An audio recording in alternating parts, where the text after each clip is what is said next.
Alright. Hey everybody. Lancer's here with you. Well, it's been a while since I did one of these, so, let's get right to it. I was kind of futzing about with some stuff tonight, and I, just wanted to go over a quick little something for y'all. Okay?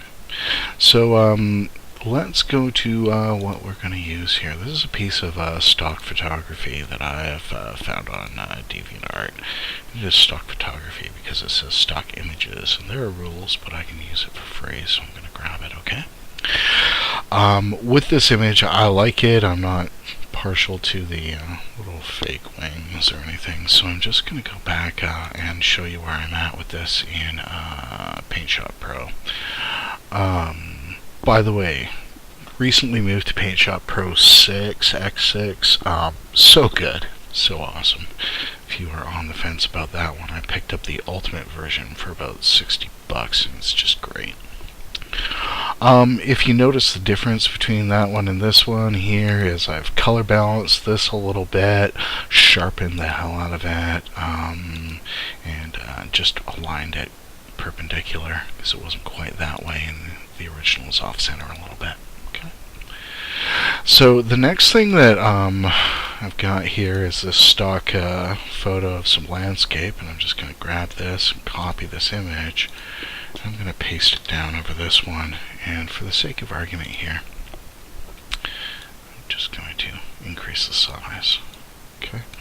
Now what I've been kind of doing these days is the hard light blend, so I'm going to set this layer here to hard light.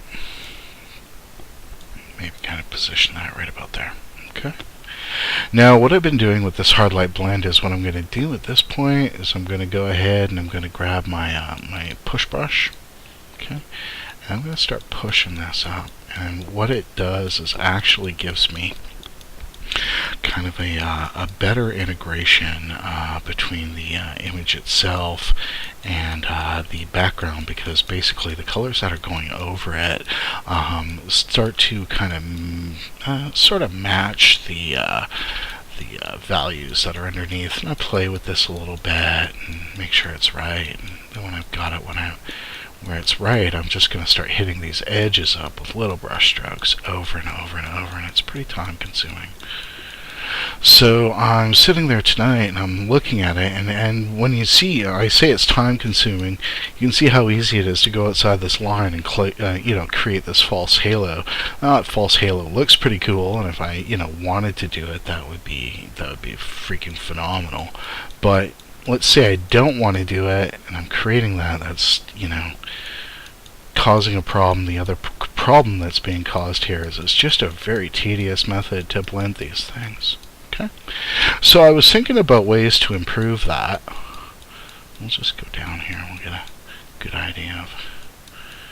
I was looking at ways to kind of improve that so that I didn't need to be as exact with these edges, because when I first started doing this, the reason I started doing it was because it was, first off, the colors matched better, but it was, I thought, a little easier than, blocking a model out with, an eraser or using masks or whatever. It turns out it takes longer, but of course the benefit remaining that it's, that the colors are matching. So what I want to do is cut down the amount of time that this takes. And why it did not occur to me sooner, I don't know. Anyways, let's kill that layer. Let's put it back down here again, okay? And again, we'll resize it, try and make it, as close to where we were before. It doesn't have to be exact. And then we will set that for hard light, just like before, okay? Now the only difference here, and I'm kind of angry that it took me so long to think about this, is I'm going to grab my magic wand tool. I'm going to go down to the layer down here, and I'm actually just going to select the white. Okay. Then I'm going to invert that.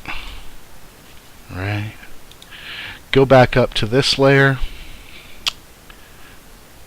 and I'm just going to grab my push brush and just start pushing those back.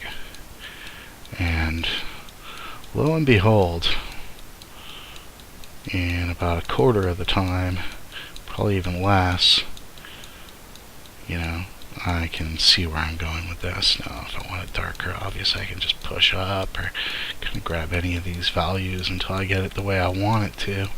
But for the sake of argument, just grab that kind of lightened effect there and pretend it's working well. Okay. And there you have it. You know, we've kind of got her in there, matching in there. Now, I'm not saying this is perfect, because when I hit Control D and deselect everything, we've got a little haloing here. Okay. Now, the thing to remember about this haloing, first off, is that it may or may not impact things when you get it down to a certain level. Okay. That's about av-sized. Is it bothering me there? A little bit. So there's a couple of things I can do at this point, but what I'm going to suggest is just grab your clone brush. Okay. And just kind of clone in these areas. Okay. And then come in here with a your push brush back here. Oops. Bring it down in size so you can control it a little better. You know, if you play with it like that, you'll get it where you want it. Okay. But again, that clone brush is going to solve a lot of these problems down here.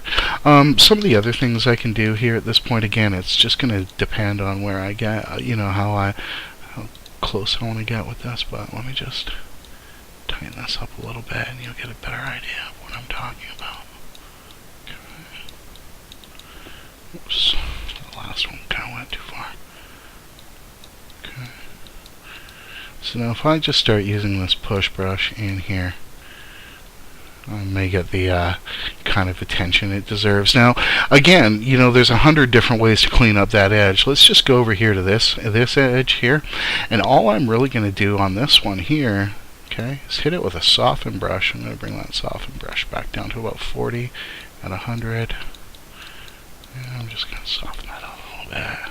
That, in some cases, may give me the edge that I want, but like I say, there's 100 different ways you can go in and clean up that edge.